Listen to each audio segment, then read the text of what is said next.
Ah, vous êtes là. Alors, qu'est-ce qui arriverait si, lorsque je fais mon rapport, pour savoir c'est quoi ma formule empirique, j'aurais obtenu une décimale? Parce que c'est possible, on divise par un chiffre, il est possible d'obtenir une décimale.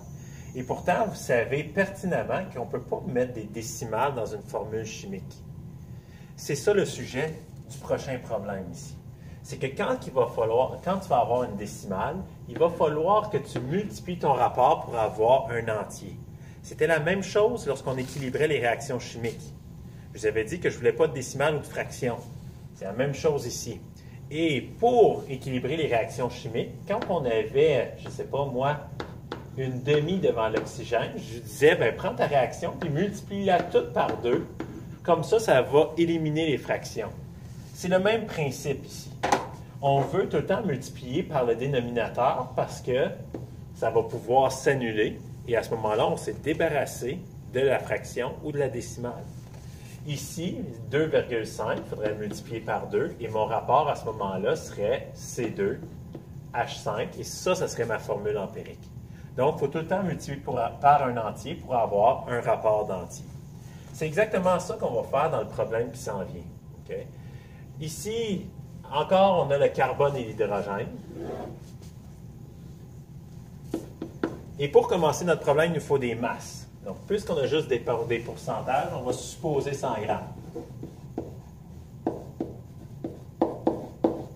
Donc, ça nous donne la masse du carbone, qui est 81,7 grammes, et la masse de l'hydrogène, qui est 18,3 grammes. Et là, à ce moment-là, je suis capable de calculer mes nombres de moles. Pour calculer mes nombres de moles, c'est la masse divisée par la masse molaire. Donc, 81,7 grammes divisé par la masse molaire du carbone. Même chose de l'autre côté, pour trouver le nombre de moles, c'est la masse de l'hydrogène divisée par la masse molaire de l'hydrogène. Donc, à ce moment-là, c'est 18,3 grammes divisé par, souvenez-vous, ce n'est pas la molécule hydrogène, c'est l'élément hydrogène, donc on divise par 1,01. Et là, je vais obtenir mes deux nombres de moles. Donc, pour le carbone, j'obtiens 6,81 moles. Pour l'hydrogène, j'obtiens 18,1 moles. Prochaine étape ensuite, c'est de faire le rapport. Je vais faire mon rapport entre le carbone et l'hydrogène. Combien de fois l'hydrogène est plus grand? Le truc facile pour faire ça, je divise par le plus petit. Donc, je vais diviser les deux côtés par 6,81. Et je vais obtenir un rapport de 1 pour 2,66. Là, il faut que je trouve par combien je dois multiplier ce rapport-là pour avoir un entier. Voici le truc que je vais vous donner. Il y en a qui sont déjà habiles. Il y en a qui ont déjà remarqué qu'il y a des fractions, ça donnait tout le temps un certain nombre de décimales.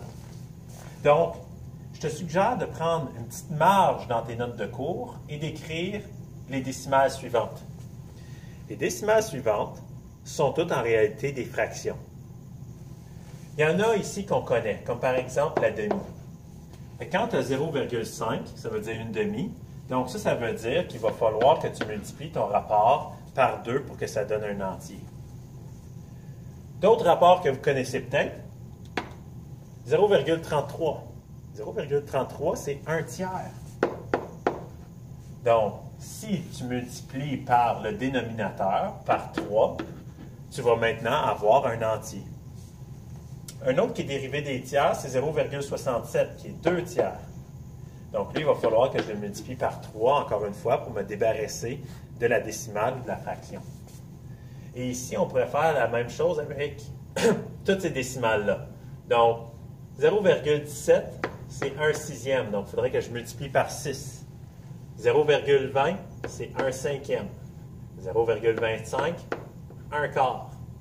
0,40, c'est 2 cinquièmes. Ici, 2 cinquièmes, il faudrait que je multiplie par 5 pour me débarrasser de la décimale ou de la fraction.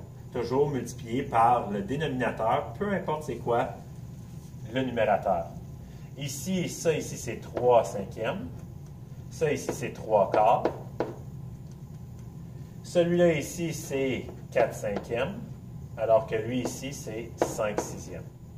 Donc, apprenez à voir ces décimales-là et à les reconnaître pour savoir par combien multiplier. On doit multiplier par le dénominateur. Donc, si je retourne à mon problème ici, 1 pour 2,66. Là, tu regardes ça ici.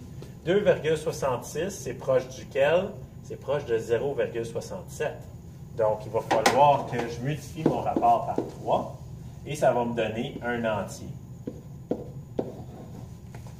Donc, je viens de trouver que ma formule empirique, c'est C3 H8. Souvenez-vous, c'est le rapport le plus simple. Ce n'est pas nécessairement ma vraie molécule, mais c'est la formule empirique.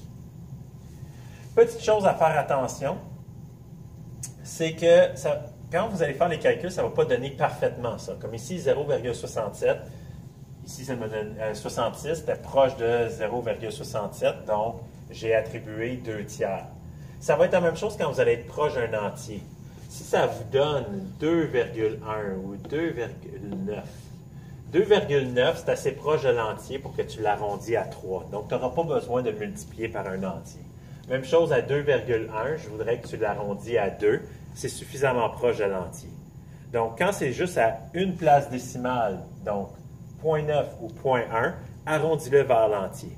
Quand tu as d'autres décimales, comme ceux-là ici, ça veut dire que c'est un de ceux-là qui est visé. À ce moment-là, tu vas multiplier par ça ici. Et si ça ne donne pas ça ici, pose-toi des questions. C'est probablement toi qui viens de faire une erreur.